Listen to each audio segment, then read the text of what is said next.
Ayan guys, good afternoon. Pansamantalang tayo ay gagala ng mabilisan lang. So, dahil rest time ko ay 1 hour, ay try ko kung makakaya ng 1 oras. Pero kung mahaba ang pila ay mahirap po kasi sasamantalahin ko na dahil mataas ang rate. So masyado kasing late ang aking sahod.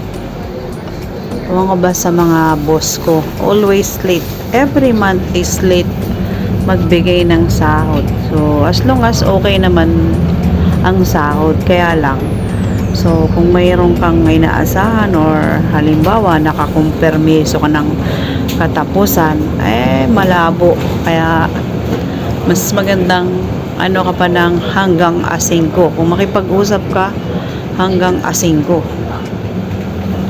Pero kung makipag-usap ka ng katapusan, malabo pa. Ayan, dito tayo guys sa kabilang side. Tutok kasi sumasakay, nag-stop at nagsasakay ng mga pasahero. So, dito muna tayo sa kabilang gilid, Ayan guys, ang nagtatap ng bus card para sa pamasahe. Ayan, ganyan So, ayun. Ganon. Kapag wala ka namang bus card, ay pwede rin namang $6. 6 coins MOP. So, pero mas kasi ang card dahil 3 lang yon.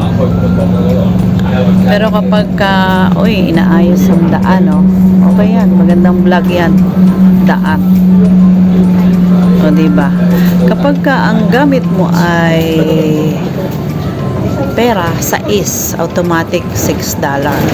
Pero pag ang gamit mo ay card, 3 lang po ang bawas. Ayan, may sasakay na isa. So, ayan po, magtatap. So, 3 lang.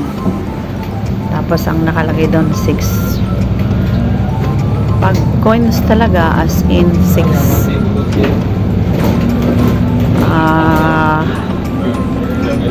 Mga amo ko is lumabas, hindi ko alam kung day off nila kasi hindi naman naka-uniform yung lalaki. As long as yung babae is ganun din naman. Kapag napupunta siya sa work ay hindi po nag-uniform. So hindi ko alam kung day off nila or whatever. I don't care. Kasi rest time ko naman ngayon 1 o'clock to 2 o'clock. Ay 2 o'clock to 3 o'clock. As long as na late na ako, umaambon. O shower. As in walang ambon. Pero bakit ang lamig Pero bakit ang kalsada is nagbabasa? Kasi guys, last night ay umulan daw ng yelo. So hindi ko naabangan yon dahil nagpapaligo po ako ng alaga ko nung time na yon. At sinabi lang sa akin ng amo ko, ayan ang basa ng kalsada, para bang umambon. Ayan guys, ang sitwasyon ng Macau, madilim. So cloudy. Ito pong tulay na to ay hindi ko na siya nakikita sa bintana ng bahay namin. Nakikita siya pero konting-konti na lang. Hindi daw pero binawi nakikita, Ang gulong kausap. So, ayan guys, yung kabila dito, mayroong baka pagalitan tayo ng ayun yung Macau Tower. At kung dito naman tayo ay kakabig tayo dito sa kabila, So, ayan, dati isang tulay lang po yan, yung may mga yung may mga na sasakyan. Pero sa ngayon ay 2 na po. As in, tapos na yung isa pero hindi pa siya nag-ooperate. Ayan guys, zoom natin, Napaka-cloudy. Oh. At yun, yung mga yan, gusto kong sumakay dyan. So, pasaherohan yan. Ano lang, papunta ng Kuloan. Gusto kong ma-try, ma-experience. Gusto kong ma-experience yan, yung pere na yan. Ang pangit ng Macau, ang labo ng tubig. Palibhasa, puro tambak. Hindi po kasi dagat ata itong lake. Lake yan. Pero ganun pa rin. Tubig alat pa din. Ang gulo eh, no? Ayun po yung Science Museum. At ito naman yung Kunyam Temple. Ayan, oh. Kunyam Statue. Ayan, oh. Oh. So, andito na tayo sa San Malo. Ayan, malapit na tayo. Ito na po, dito na tayo sa kabila. At ito naman yung gallery is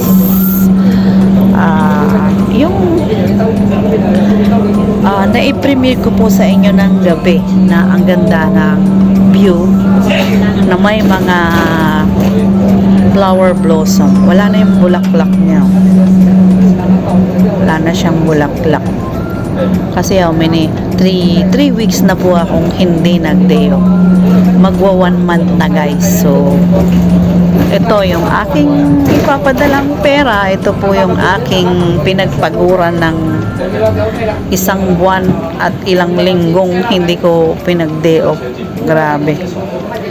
Pero mawawala ng parang mula. Maraming utang, maghuhulog sa bahay na investment, maghuhulog sa savings account, baka sakali, para sakali man tayo umuwi, sana ay hindi maputol, ano? Pag-pray natin kay God na hindi tayo mawala ng trabaho. Kasi malaking tulong din po yun. Savings na for my future. Oh. So, medyo na-late nga ako dahil bumalik pa ako sa bahay ng amo. Ayan guys, oh, kahit na ganyan, tuwan-tuwa mga Chinese niyan kasi malamig.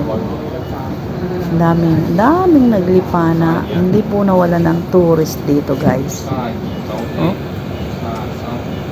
Hindi ko malaman kung saan galing ang lupalop mga tao na yan. Pero more on China po.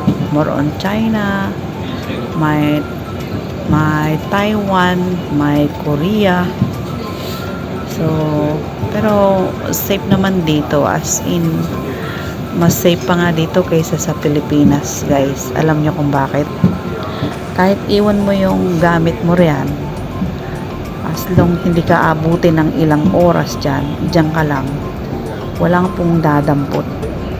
Kahit ang wallet or ano, maliban na lang kung may magka-interest din na kapwa natin. So, pero ingat kasi po, pag ikaw ay natutukan ng camera, ay sayang ang trabaho mo. Uwi ka ng Pinas, lalo na kung ang may-ari ay maghahabol.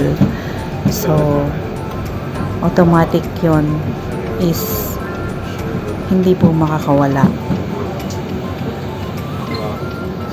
So, medyo na stop tayo dito. Anong dahilan? Yung tipong nagmamadali ka, tapos ganito, 'di ba? Hindi saya-saya. Agoy. No, mas may kanya-kanya naman ng silang way. Bakit kaya na-stop? O, diba? O, tapos itong aking nasakyan ay mapagbigay pa guys. Instead na umandar na siya, inuna niya pa yung mga nasa likuran. OMG. Diba? Nasa unahan kami, pero I don't know. O, stop pa rito. Ay, na-miss ko ang lugar na to ah. Halos 1 buwan. Ayan guys, so walang pinto.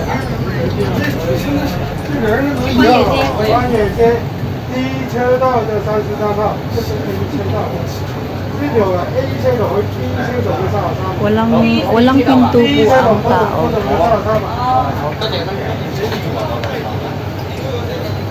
Walang patay na ano, walang hinto ang buhos ng tao. Ayan guys. So ayan guys, bahagyang umaandar. Ano tayo nito? Tapos sana walang pila doon. Eh ang masaklap kung may pila, patay na. Uwi tayong luhaan. Ayan guys, natagalan na dito. Oh, naka-stop na. Ayan. Yung talagang ganito ang nagmamadali ka. Tapos may aberya. Oh, naku po. Ayan guys, nakabuhol-buhol na. Wala na. Wala na yung oras ko. Naubos na lang. So, hindi ko alam kung makakaabot ako. Okay, may naabutan pa ng tawiran. Aberya na. Oh. So, may 30 minutes pa akong inaantay. Agoy. O, diba? Yung nagmamadali ka, hindi mo naman masasabing tumakas ka kasi oras mo.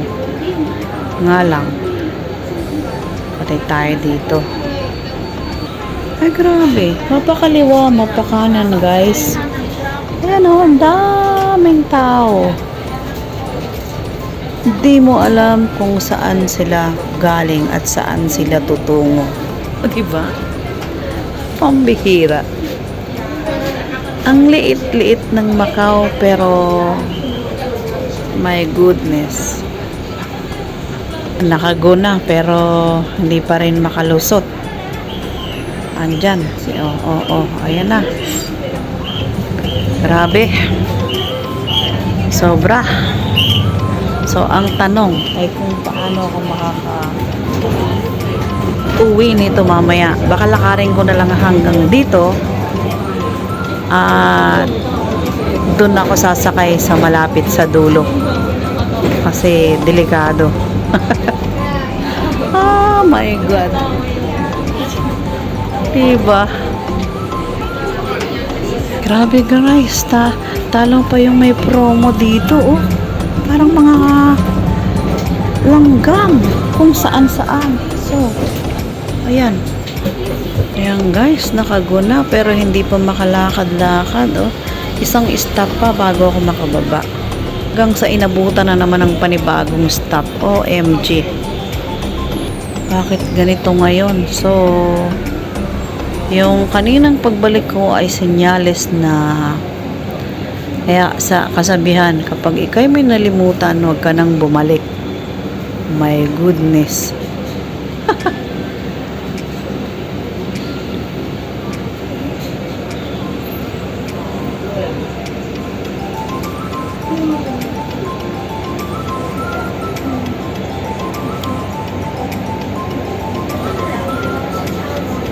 Oh my God. What is it? Small.